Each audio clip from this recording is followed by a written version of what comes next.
man charged with the egregious sextortion that resulted in Gavin Guffey taking his own life. To the Guffey family, we know that the pain from your loss endures, and the tragedy has been difficult to overcome, but it's our hope that this moment brings you a measure of solace. As alleged in the indictment, the defendant, while in Nigeria, hid behind a screen and terrorized Guffey, his family, and friends by threatening to release harmful images of him. These alleged actions are reprehensible, and there is zero tolerance for predatory behavior going unchecked. We would not have arrived at this point without the thorough and diligent investigation by our team working hand in glove with the York County Sheriff's Department and SLED. I want to emphasize our task force officer from the Sheriff's Office was at the helm of this investigation, giving true meaning to why our partnerships are pivotal in carrying out our mission of protecting the American people and upholding the Constitution. This case is unique in the sense that we have brought a defendant to Nigeria to answer for charges here in the United States. Last Thursday, an FBI agent and a task force officer traveled to Nigeria and returned with the defendant on Saturday. This action alone demonstrates the broad reach of the FBI, leveraging foreign partnerships in our international offices to investigate and facilitate the custody of subjects who face criminal charges in the United States. We're grateful for our team, including FBI Headquarters Criminal Investigative Division, Violent Crimes Against Children Section, and the International Operations Division Africa Unit, as well as the FBI Legat Office in Abuja, Nigeria. And finally, I want to recognize and thank Nigeria's Economic and Financial Crimes Commission. In closing, I'd also like to take a moment to caution parents and guardians. Unfortunately, sextortion cases are and have been on the rise. The prolific nature of these crimes and the ease of access that predators have to children through social media, games, and applications provides channels for them to exploit their trust and prey on vulnerabilities. Your proactive engagement now may prevent future victimization of our children. I encourage you to visit FBI.gov to see the vast resources we have available on this topic. Thank you very much for your time. Thank you to the investigators for their efforts, and I'd like to turn it over to my partner, Chief Keel. How you doing, Mark Keel, Chief of SLED, and I want to share my heartfelt condolences as well to the family of Gavin Guffey. The Guffeys have endured heartbreak that no parent should ever have to endure. The family's response to this unimaginable tragedy has been nothing short of inspiring. We will never know how many kids the Guffey family has saved in their passionate pursuit of justice for Gavin. What we do know is that they will not stop. You can no longer hide in a basement in a faraway country without fear of being arrested, extradited, and brought here to face the families of those you've torn apart. Law enforcement will not stop going after criminals who prey on our most vulnerable, our children. This case shows how strong the relationships are in law enforcement in dealing with complex cases. Thanks to local, state, and our federal partners working together, we're one step closer to getting justice for Gavin. Thank you.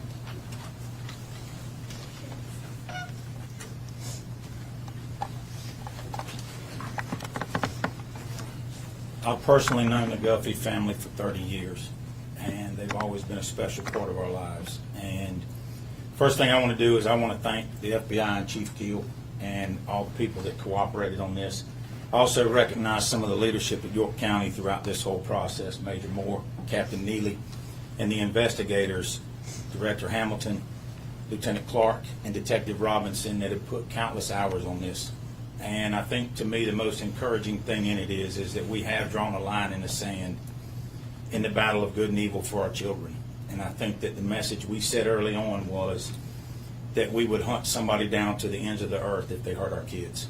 And this just proves it. And I think it's the coalition and everybody working together that does it. And we're just I remember Brandon told me the night it happened he would not stop until this day.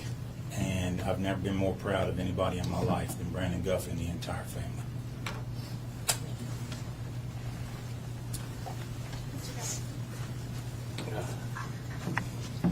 I'm going to try to get through this without crying. First of all, I want to thank everyone involved in the U.S. Attorney's Office, to our local law enforcement, our SLED, and even the Nigerian government with their assistance as well. This whole process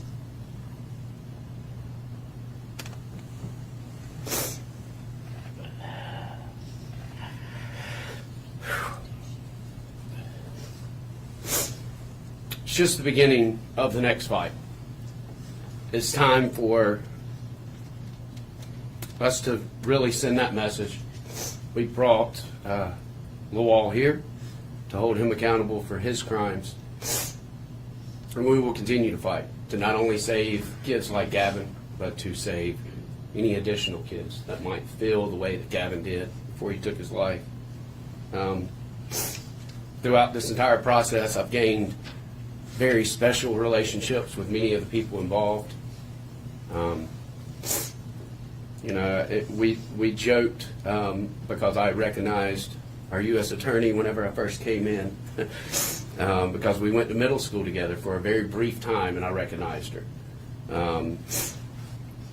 And as we sat down with Elliot and his team in Luther, I've grown very close. But with Agent Hamilton, where's he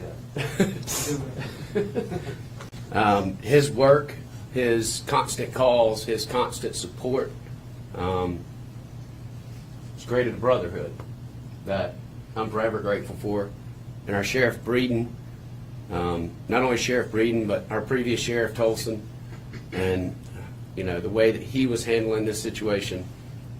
But as Tony said, we were friends from the beginning. And Tony spent many nights with me at the house while I'm struggling, trying to figure out how to move forward with losing a child. But it's a special day to know that we're going to get some type of justice. We're beginning that fight. So thank you for everyone. Thank everyone for their support. And I look forward to continuing fighting. If you know me, you know I like to fight. So thank y'all. We're happy to take a few questions, if you'd like. Can you expand a little? Andrew Dice from the Herald in Rock Hill. Yes, sir. Can you talk about, the government spoke in the court session about aiding and abetting and possibly other defendants. Can you talk about other defendants and if the process is ongoing to find and extradite them? We cannot talk about any other defendants at that time. As you'll notice, the indictment is redacted. Part of it is still sealed, and we cannot speak about any parts that are sealed. Is this the first case for the U.S. Attorney's Office of South Carolina in terms of linking up with the Nigerian government, bringing someone here to South Carolina in this extortion case? It is the first in a extortion case, yes. And can you expand a little bit more on the uniqueness of it in the case of being able to bring someone here to South Carolina, the family can finally see the person who is behind the computer? Yes, I'll echo what our law enforcement partners have said. It took so many people to make this happen. And we absolutely could not have done it without our law enforcement partners in Nigeria. No way. We could not have done it with the FBI and their partnerships in Nigeria. It took a lot of collective effort to make this happen and to have things fall into place where we obtain all of the evidence that we need to, even evidence in a foreign country and digital evidence. So it took a lot of effort, and there were a lot of people putting in tons of man hours to make this happen, and we are so grateful to all of them that did. As far as I know we can't talk about pending legislation, but as far as the tools you needed to actually prosecute this case, there's been a flurry of bills over the last couple of years in this area. Are any of the charges here related to any recently enacted legislation? Did you guys already have the tools you needed to do this? The charge under here had to do with enticing a minor, with the production of child porn, with the distribution of child porn, with cyber stalking, and with threats using interstate commerce. Those are the statutes that we used. And have they been available have they been at your disposal for years, or have they been implemented in the last several years? They have been for some amount of years. I can't tell you how many, but we can look it up and let you know. As far as the decision to not pursue the death penalty, is that because there's no death penalty in Nigeria, or what came to that decision? The Nigerian government, in agreeing to extradite Lawal, part of that agreement is that we would not seek the death penalty, and we will honor that commitment. Hey, Joe Bruno from Channel 9 in Charlotte. Just talk about what the process is even like to go to Nigeria, identify a suspect in Nigeria, and bring him back to South Carolina. I'm going to let FBI speak to that. Sure. So while I won't talk about the specifics of what was done in this case, it's like identifying a subject in any investigation. There's a bread trail left behind by every subject, digital dust, if you will. Following that digital dust, passing it off to our partners in Nigeria. And I'll note the FBI has over 70 international offices for this purpose, to leverage federal investigative resources with partners internationally to protect United States citizens. And that's exactly what we did here. And it's through U.S. legal process, honored by the Nigerian government, and with Nigerian government legal process to build a better investigation. It seems like a really strong message. The sheriff just reiterated that you really will travel to the ends of the earth if you have information that will lead to somebody being in custody for something like this. Absolutely travel to the ends of the earth to find justice for our victims and bring justice to those who preyed on innocence. And I would say without our partnerships, state, local, federal, and international, we wouldn't be able to do it. When did the FBI identify that Lawal was behind the accounts? Those are details of the investigation I can't get into. How many people have been extradited from Nigeria in connection with extortion schemes apart from Mr. Lawal? That's a great question, and I couldn't answer that. I don't have those details available. But others have been? I know other jurisdictions have successfully extradited individuals from Nigeria for But extortion schemes. It's not very common. This is an unusual. I would say extraditing individuals is less common, only because the governments have to agree on the charges, like U.S. Attorney Burroughs just went into, and that we honor those agreements. And is there more, last question, is there more than one defendant out there that you have? Can't speak to the number of defendants, but I can speak to our process. We fully investigate the crime that was committed. We look for additional victims and any associates that facilitated that crime. And we won't stop till we're done. Yes, sir. I have another question, and it's a York County question for Sheriff Breeden and/or yourself. And again, Andrew Dice from the Herald. Gavin's Law was enacted in South Carolina's state law a year and a half ago, 2023, so the crime predates Gavin's Law. My presumption is, stop me as I go, that that cannot be used in this case. However, there are many other CSC crimes and sexual exploitation crimes in state court that can be used, appear to be able to be used in this case. Is that a plan for either the 16th Circuit Solicitor, the Attorney General, or the federal government to go after those state statutes? It's a great question. I would defer to either Chief Keel. Sorry. I dropped somebody's microphone. I would defer to Chief Keel, but what I can tell you, what we did in the FBI through the U.S. Attorney's Office is use already on the books child sex abuse statutes to effect this arrest and bring this individual to justice. As far as the state charges, Chief Keel?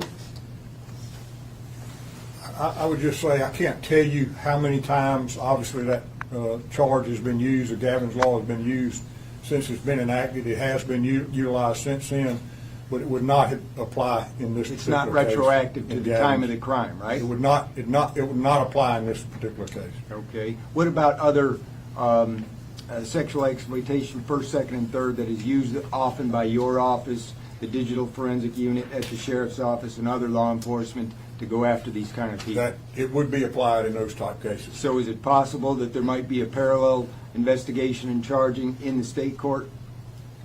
In this particular case? Yes. I doubt it very seriously. Okay. Are there any suspects in this particular case that are from the South Carolina? We've already answered that. We don't have any other suspects we can speak to. One more. Representative Guff, this might be a good way to end it. Would you mind just sharing more about Gavin, his legacy, just for people? You know, this story will have national impact. And what would you like people to know about your son? One of the things I said at his funeral, through meeting and discussing with many of the teens at the funeral, was that Gavin seemed to bring joy to everyone. You know, you didn't meet people that just didn't have a story about Gavin. He went off the beat of his own drum. You know, he would make costumes and wear them to school. He sticker bombed everything. One of the things I started doing with the foundation is driving a bus around and talking to kids about mental health, and we call it the struggle bus, and they sticker bomb it. You know, those are, I'm constantly myself. You'll notice I wear some tennis shoes, or I'll wear a tie, even whenever throughout my daily life, to remind me to calm down and realize what I'm doing, and to focus more on trying to protect other kids like Gavin. Gavin just lit up a room, I guess is the best way to put it. Always joking, loved art, loved music, movies. I think since he was a little tyke, he was filming, you know, he would make Lego movies. But yeah, just a light. And not somebody that you would ever, that's what makes the crime of sextortion so horrific. Throughout all these parents, I think there's been over 40 deaths of teens publicly since Gavin. And whenever I have talked with these parents and worked with these parents, you know, the common theme is no one thought that their kids were in a bad space whenever this happened. And the crime just targets your deepest, darkest shame, and kids don't feel like there's another way out. But we, you as the media, and it's the one thing that we need to understand, that the mistakes that we made are not who we are, but help us become who we will be. And, you know, I went to, and we'll wrap up on this, but I went to NICMEC, the Hope Awards, a few months ago, and John Walsh was there, and they were talking at the awards. The one thing I could think of was how proud Adam would be for the amount of kids that the Walshes have been able to save.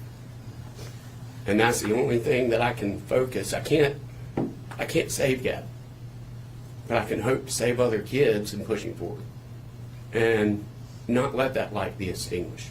We need more light in this world. Thank you. Flora said you want to lead them back to Tom. Thank you so much.